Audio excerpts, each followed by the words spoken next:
Our first guest today lost his 21-year-old son, Jacob, to an accidental drug overdose in June 2021. Steve Borisenko is working with community partners to ensure that teens and their families can easily find the resources they need when facing substance abuse problems. Steve, let's begin by talking a little bit about Jacob. What kind of a kid was he? Jake was a very strong-willed, independent kid. He liked doing things on his own. You could never tell him anything, and he was always 6 steps ahead of you in an argument. When did he start using substances, and when did it become a problem for him? That was around 19 years old. He was out of hockey because they can only play for so long. Hockey made a huge difference for all kids. I think in general, community sports makes such a massive difference. I used to say I kept him in hockey to keep him out of other things. So when the hockey petered off and he came out of school, and there wasn't enough structure, and then COVID hit, and just the combination of everything really spiraled him down quickly. And as parents, you were frustrated with what you saw, but there was very little that you could do? For my part, we couldn't find the resources that we needed to put a game plan together for him. When you're going through this kind of thing with your kids, there's very small windows that you can reach them, and you need to be prepared for those windows, and you have to have a roadmap so that when they go, okay, yes, I need help, you're bang, okay, you need help, let's get it done, and you have the plan in place. When you try and navigate the websites in the places that offer this help, it was so, I mean, everybody's experienced government websites.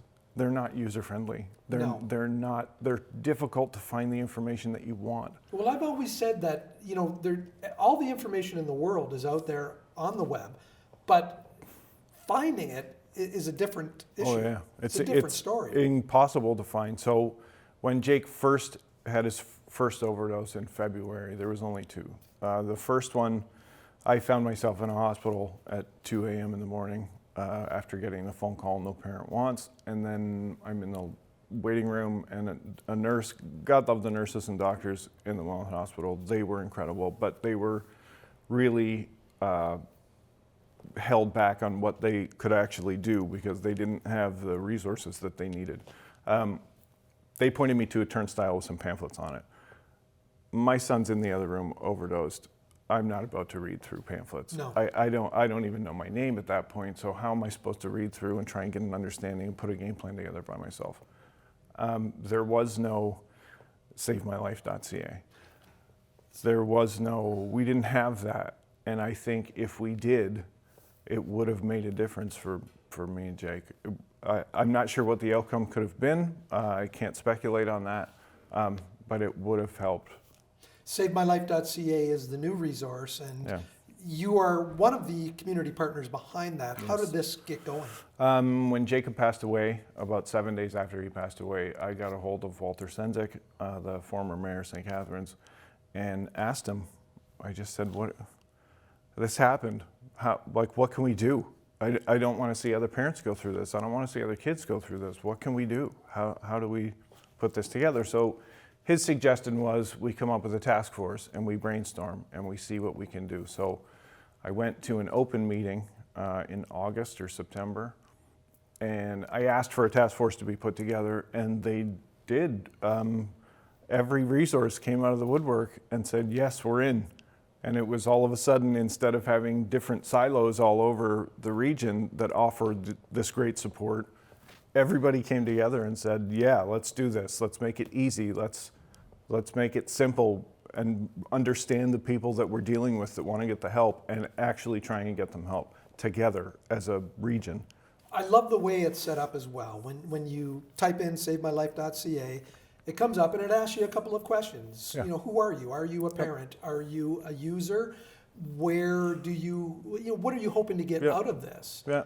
And it leads you to the resources tailored for your end of things. Yeah, it's great. The 3 simple questions, and then it brings you to the resources that you need, and everything is current.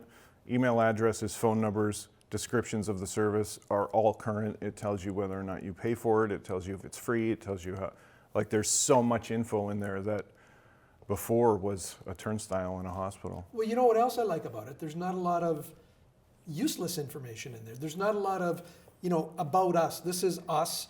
This is, our theories. Yeah. It's just, let's get straight to the point. And I think that's what people need in these situations. That was the part of realizing who's going to be using this webpage. We're dealing with kids that are coming down off 8 balls of cocaine. We're dealing with kids that are, there's a point, I noticed with Jacob, there's a point when he would start coming down off the drugs and the guilt would kick in. And you get small windows in there where they're like, yeah, I need to make a change. I have to make a change.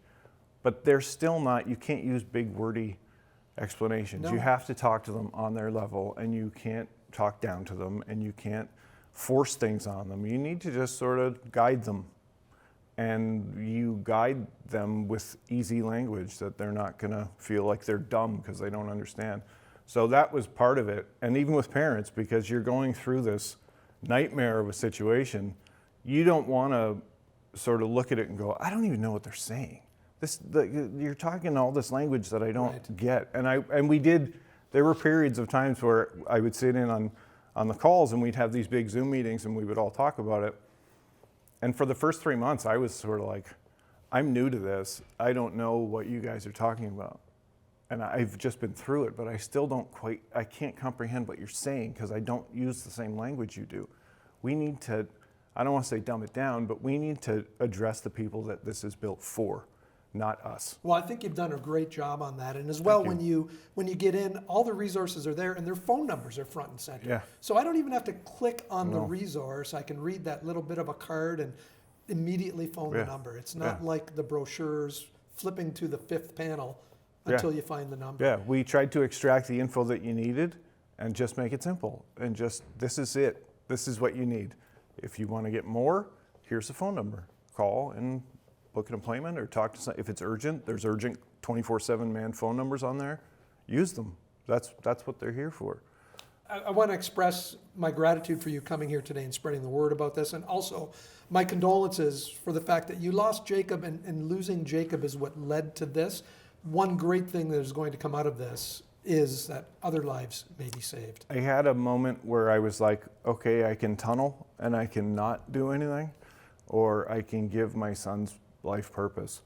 And this is kind of a legacy thing for me and Jake. Thank you so much for joining us. SaveMyLife.ca is Thank the you. website. Thank you. Thanks.